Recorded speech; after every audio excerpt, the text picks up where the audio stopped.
जैसे कि आप सब जानते हैं, बाबा साहेब भीमराव अंबेडकर जी की जयंती के मौके पर सुलभ इंटरनेशनल की ओर से इस विशेष कार्यक्रम का आयोजन किया गया है, जिसका मूल मंत्र है अस्पृश्यता अब और आप डायरेक्ट आएगी।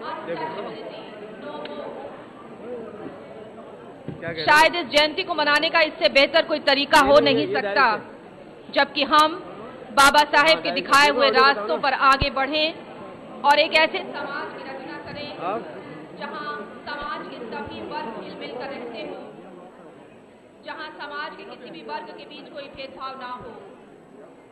और इसी आवाज को बुलंद करते हुए आज के इस कार्यक्रम का आयोजन यहां पर किया गया है सुलभ इंटरनेशनल की ओर से। और आप सब जानते हैं, सुलभ का मूल मंत्र है समाज के सभी वर्गों का विकास, उनका उत्थान। और आज इसी परिकल्पना को सच करते हुए हमने देखा कि किस प्रकार से भोजन ग्रहण किया, समाज के विभिन्न वर्गों ने एक साथ बैठकर हम स्वागत अभिनंदन करेंगे अपने माननीय गृह मंत्री जी राजनाथ सिंह जी का शॉल और पुष्पों के साथ स्वागत अभिनंदन और आपकी तालियों के साथ सम्मान प्रकट करते हुए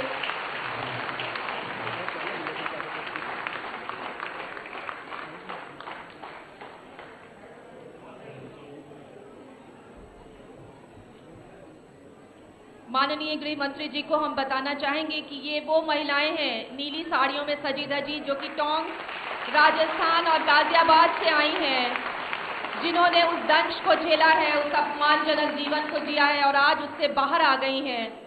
सुलभ के प्रयासों के चलते आज वो यहाँ मौजूद हैं।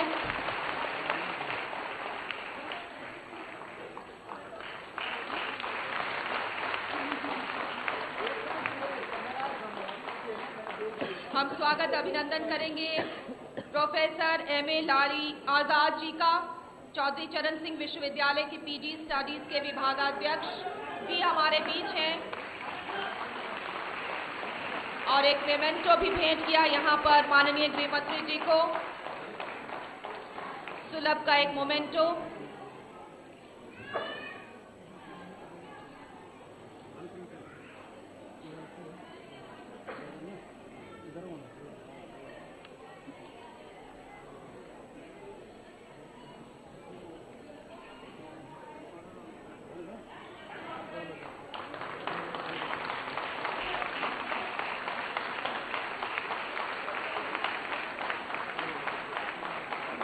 सुलभ की यात्रा को दर्शाते ये मोमेंटोस भेंट किए गए हैं माननीय गृह मंत्री जी को। किसी भी कार्य की शुरुआत दीप के प्रज्वलन से ही हम मानते हैं और ये दीपक ही हमें प्रेरणा देता है आगे बढ़ने की, हमें रास्ता, हमें हौसला दिखाता है, प्रकाश दिखाता है। और ऐसे ही प्रकाश की कामना करते हैं हम हर उस जिंदगी में, हर उस मानव में जो कहीं भी बसा है, कुछ भी काम करता है, वो देश का नागरिक है और उसे सर उठाकर जीने का अधिकार है। इसी कामना के साथ हम दीप प्रज्वलित कर रहे हैं यहाँ पर और हम उम्मीद करते हैं, आशा करते हैं कि भविष्य में इस देश और इस समाज का कोई भी व्यक्ति अस्पृश्यता के दंश को न झेले, छुआछूत के दंश को न झेले, सबके जीवन में प्रकाश हो, सबके जीवन में मार्गदर्शन करें, हमें संबोधित करें, साक्षी रहे हैं हमारे आज के कार्यक्रम के, हमारे मिलन की।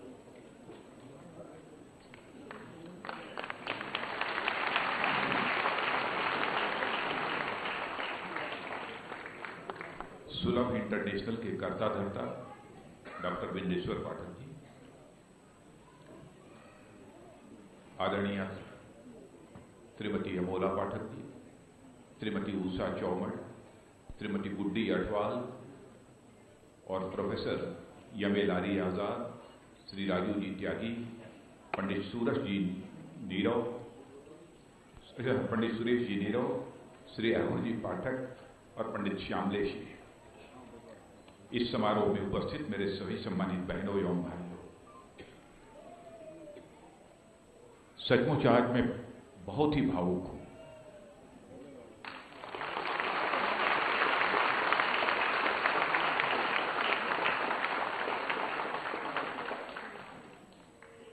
मौखिक रूप से तो मानवता की सेवा का संदेश सभी देते रहते हैं, लेकिन सचमुच कर्म के माध्यम से मानवता का संदेश जन जन तक पहुंचाने का काम कोई कर रहा है तो हमारे डॉक्टर विंदेश्वर जी पाठक कर रहे हैं।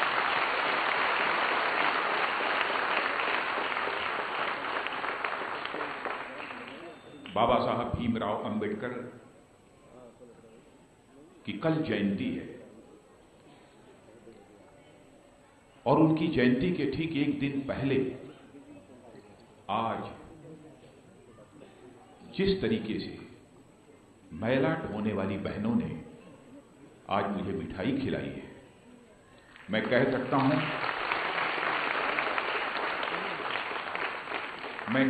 हूं कि हमारे जीवन का सर्वाधिक जिसे कहा जाए एक ऐतिहासिक क्षण है।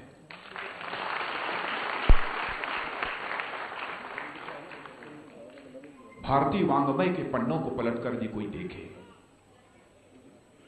तो इंसान और इंसान के बीच किसी भी प्रकार का भेदभाव करने की कहीं कोई गुंजाइश नहीं है। और इस कार्यक्रम में मैं जानता हूं कि भारतीय वाङ्मय के ज्ञाता लोग भी बैठे हुए हैं।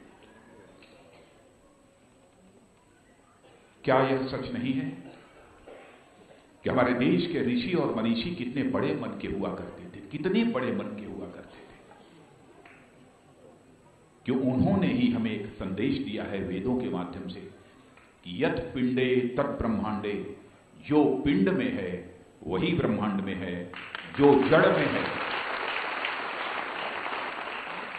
जो पिंड में है वही ब्रह्मांड में है, जो जड़ में है वही चेतन में है, जो सूक्ष्म में है वही विवर्त में है, जो छोटे में है वही बड़े में है, जो मेरे में है वही तेरे में है। यह संदेश हमारे देश के ऋषियों और मनीषियों ने दिया। हम भूल गए उसे। और यह संदेश इसलिए दिया था, यही ईश्वर की सेवा है, यही ईश्वर की आराधना है। और भारत तो ऐसे बड़े मन के लोगों का देश रहा है कि मेरे बहनों भाइयों, विश्व के किसी भी देश के इतिहास के पन्नों को पलटकर देखो तो मैं विश्वास के साथ कह सकता हूं, दावे के साथ कह सकता हूं,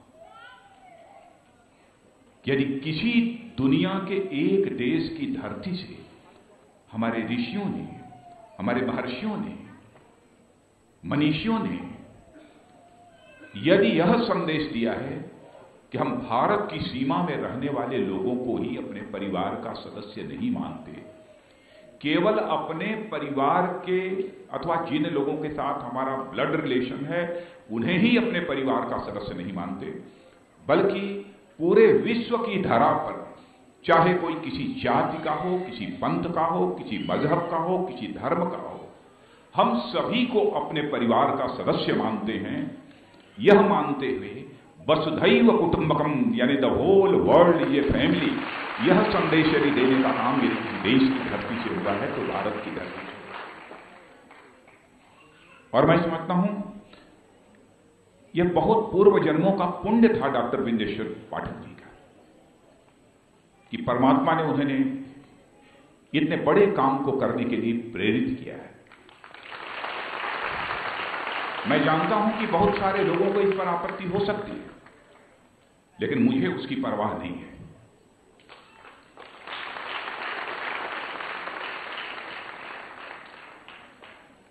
बहुत लोगों को आपत्ति हो सकती है। आजादी हासिल हुई, आजादी हासिल होने के बाद संविधान के अनुच्छेद 17 के अंतर्गत एक संवैधानिक घोषणा की गई अस्पृश्यता को, अनटचेबिलिटी को समाप्त करने की। और फिर 1955 में एक अनटचेबिलिटी ऑफेंसेस एक्ट भी बना, जिसके आधार पर, जिसके अनुसार इसे अमली जामा पहनाने की कोशिश की गई। लेकिन यह विडंबना है कि काफी हद तक समाप्त हुआ है, लेकिन अब भी बहुत बाकी है, बहुत कुछ करना शेष है। होगा, मैं पूरी तरह से आश्वस्त हूं कि यह होगा। महात्मा गांधी ने जब आजादी नहीं हासिल हुई थी, उस समय से ही इस अस्पृश्यता के खिलाफ, अनटचेबिलिटी के खिलाफ उन्होंने सारे देश में एक अभियान चलाया था। महात्मा गांधी कोई छोटे व्यक्ति नहीं थे,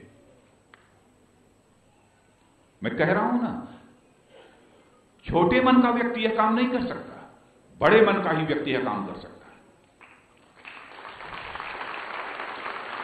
और हमारे अटल जी बराबर कहा करते हैं, छोटे मन से कोई बड़ा नहीं हो सकता, छोटे मन से कोई बड़ा नहीं हो सकता, टूटे मन से कोई खड़ा नहीं हो सकता।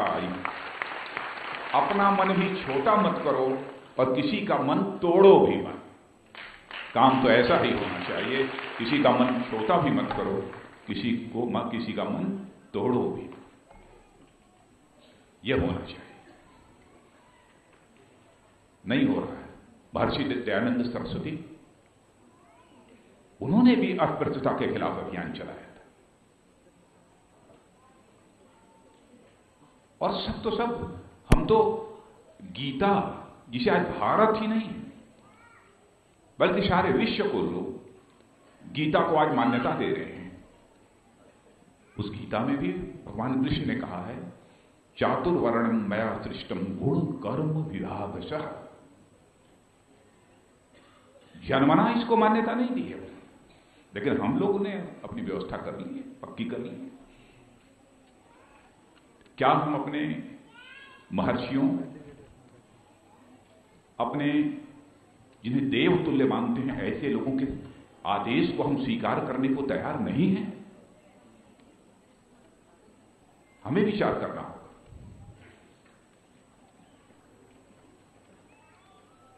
और आपने देखा होगा कि हमारे प्रधानमंत्री श्री नरेंद्र भाई जी मोदी, उन्होंने भी स्वच्छता अभियान प्रारंभ किया। मैं समझता हूं कि बहुत लोग ये मानते होंगे कि स्वच्छता अभियान बस केवल सफाई करने का अभियान है।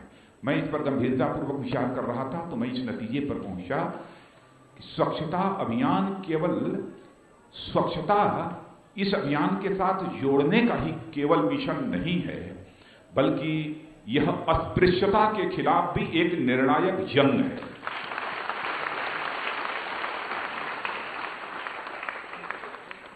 यह अस्पृश्यता के खिलाफ भी एक निर्णायक लड़ाई है। इसलिए मैं आप सभी लोगों से विनम्र अनुरोध करना चाहूंगा कि आज भारत की राजधानी इस दिल्ली से जो एक अद्भुत कार्य इन्होंने किया है डॉक्टर बिंदेश्वरी जी पाठक ने, इसका संदेश हम जहां रहते हैं, जिस रूप में रहते हैं, हमें लोगों तक पहुंचाना चाहिए। लोगों को लग रहा होगा कि जैसे जिस समय है इस मैला ढोने वाली व्यवसाय में जो पहले महिलाएं जुड़ी हुई थी, आज जब मुझे खिला रही थी, मैं ज्यादा मिठाई खाने की स्थिति में नहीं था, लेकिन मैं किसी की मिठाई को नकार ही नहीं पाया। मैंने इतना में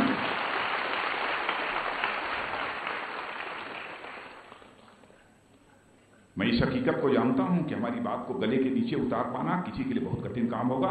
जिसके ऊपर दैवी कृपा होगी, ईश्वर की कृपा होगी, वही स्वीकार कर पाएगा इसे, और सभी स्वीकार नहीं कर सकते, सभी स्वीकार नहीं कर सकते। समाज है ऐसा, और इस सच्चाई को भी हमें समझना चाहिए। जो धारा के अनुकूल चलता है, धारा के प्रवाह के अनुकूल चलता है, वह वीर नहीं कहा जाता है। जो धारा के प्रतिकूल चलने की कला जानता है, वही वीर और महावीर कहा जाता है। क्या बनकर जिंदा रहना चाहते हैं इस समाज में, हमें आपको फैसला करना होगा। क्या बनकर जिंदा रहना चाहते हैं? और मैं जानता हूं इसके लिए मन अपना तैयार करना ये छोटी साधना नहीं है, बहुत बड़ी साधना है, बहुत बड़ी साधना है। क्या हम भूल जाते हैं संत रविदास को? वाराणसी की एक छोटी सी झोपड़ी में बैठे हुए थे। वो तो अनुसूचित वर्ग के थे, लेकिन संत थे।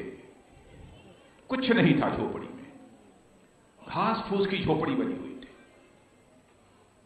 उससे प्रभावित होकर महाराज काशी नरेश उन्हें मालूम हुआ कि उनके पास एक भगवान राम की कोई प्रतिमा है, बड़ी सिद्ध प्रतिमा है।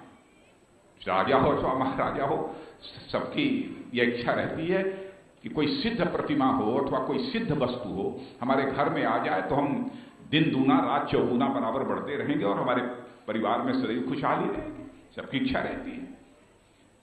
संत रविदास से जब वह सिद्ध भगवान राम की प्रतिमा मांगने के लिए वह गए,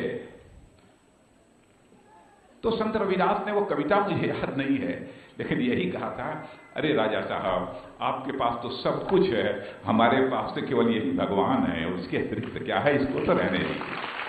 उन्होंने बहुत प्रलोभन दिया कि आपको हम इतना पैसा दे देंगे, इतना धन दे देंगे, यह कर देंगे, वह कर देंगे। अंत में काशी नरेश ने यह कहा कि आपकी पूरी झोपड़ी ही हम सोने से भर देंगे। फिर भी उन्होंने कहा कि राजा साहब क्षमा करिएगा, और खाली हाथ काशी नरेश को वहां से वापस जाना पड़ा था। ऐसा साधक होना चाहिए, ऐसे लोग होने चाहिए। इसीलिए मैं कह रहा था, ऐसा नहीं है कि मैं इस विषय से संबंधित कार्यक्रम में विचार व्यक्त करने के लिए उपस्थित हुआ हूं, इसलिए मैं विचार व्यक्त कर रहा हूं। सामान्यतः मैं भले ही राजनीतिक क्षेत्र में काम करता हूं, ऐसी बातें नहीं करता हूं। यदि आपकी आलोचना भी मुझे करनी होगी तो मैं आलोचना डंके की चोट पर करता हूं।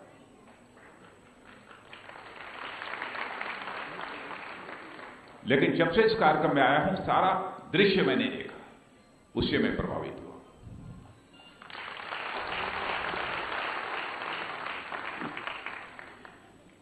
आजकल तो ताम झाम ये वो सब दिखाई देता है, उससे लोग प्रभावित होते हैं। कितने लोगों ने जिंदगी समाज को बनाने में गुजारी है, अपना पूरा जीवन समर्पित कर दिया है, जिसे जानने वाले बामुश्किल लोग होंगे। लेकिन जीवन में मोक्ष यदि प्राप्त होता है तो ऐसे ही लोगों को प्राप्त होता है। और हमारे लारी साहब, हमारे हिंदू धर्म में यह माना जाता है कि मनुष्य के जीवन की जो सर्वोच्च, जिसे परम इच्छा बोलते हैं, यदि होती है मोक्ष प्राप्त करना। मोक्ष प्राप्त करना मतलब जीवन के सारे बंधनों से मुक्त हो जाना, सबसे इच्छा होती है, सबसे बड़ी इच्छा होती है। लेकिन मोक्ष किसको प्राप्त होगा? छोटे मन वाले को प्राप्त नहीं होगा। मोक्ष में व्यक्ति को परमानंद की प्राप्ति होती है। परमानंद, आनंद से भी अधिक परमानंद की प्राप्ति होती है मोक्ष प्राप्त करने वाले व्यक्ति को। और यह परमानंद, सबसे बड़ा आनंद, मोक्ष प्राप्त करने का आनंद, यह छोटे मन के व्यक्ति को प्राप्त नहीं हो सकता, यह केवल बड़े मन के व्यक्ति को प्राप्त हो सकता है। इसमें यदि गणित लोग पढ़े हैं, मैथमेटिक्स पढ़ा है किसी ने?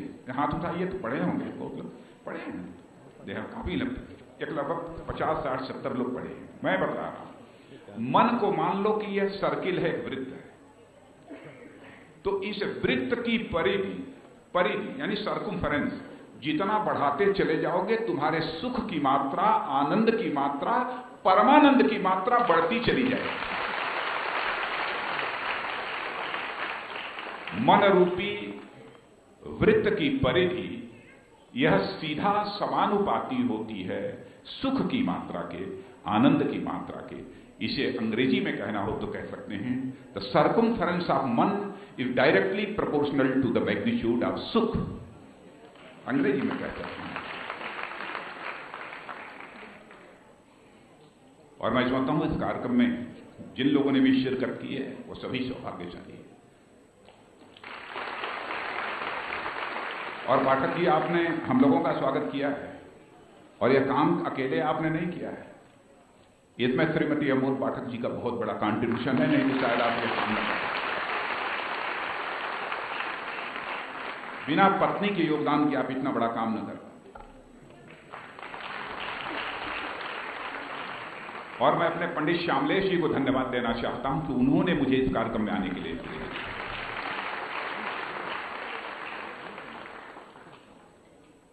शायद मैं नहीं आ पाता, मैं पूरी ऑफिस छोड़कर आया।